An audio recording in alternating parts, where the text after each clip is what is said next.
The people we have in the motor vehicle, they always tell us that if something happens to you here, maybe your car breaks down, don't stop. It's notorious for murder, for burglary, for drug abuse, HIV. These communities are very, very poor. We started, taking them gifts like food, clothes for the children, and eventually they welcomed us. So we built a masjid and a madrasa and a small hospital, because when we were there, we realized that healthcare was a very big issue. So most of the children will not go to school for 5 days a week because they are sick. At the moment, we see 200 patients a day.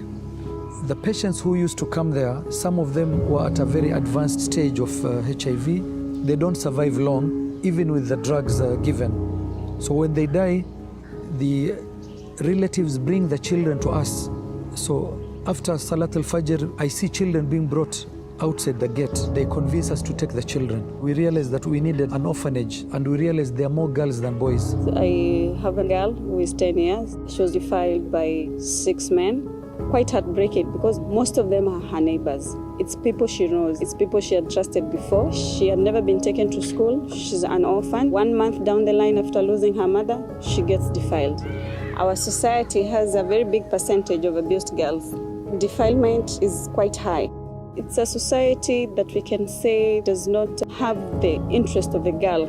They are labeled as items. Girls are there to be married off.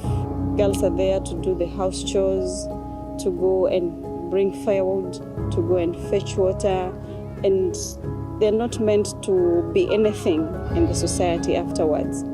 So we decided to put up an orphanage for girls. When they come the way they are, no suitcase, nothing, no clothes, just what they are wearing. So we buy them clothes, we buy them shoes, we buy them school uniform, we take them to our hospital for medical checkup. After that, we admit them in school.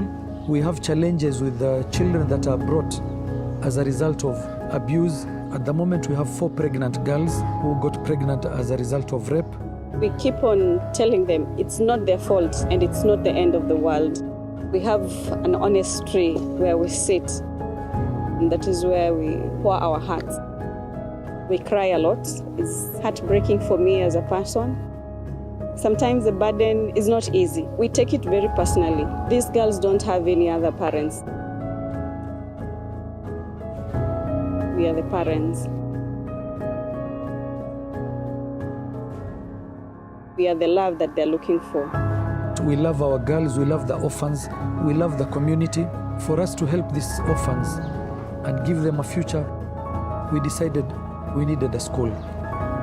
I would ask people who would be willing to hold our hands, to assist us, to empower these girls, because these girls are the future.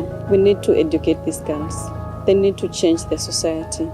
They need to change the world, and we can't do it alone. I will tell anybody that if you want happiness, fi dunya wal akhirah, then you should not keep wealth. Even giving 70% of what I have, I find it's not enough. For him, it's a personal initiative. He was brought up as an orphan. He knows what it is to sleep hungry. He knows how it feels when you don't have a parent. He knows how it feels when you're pushed away.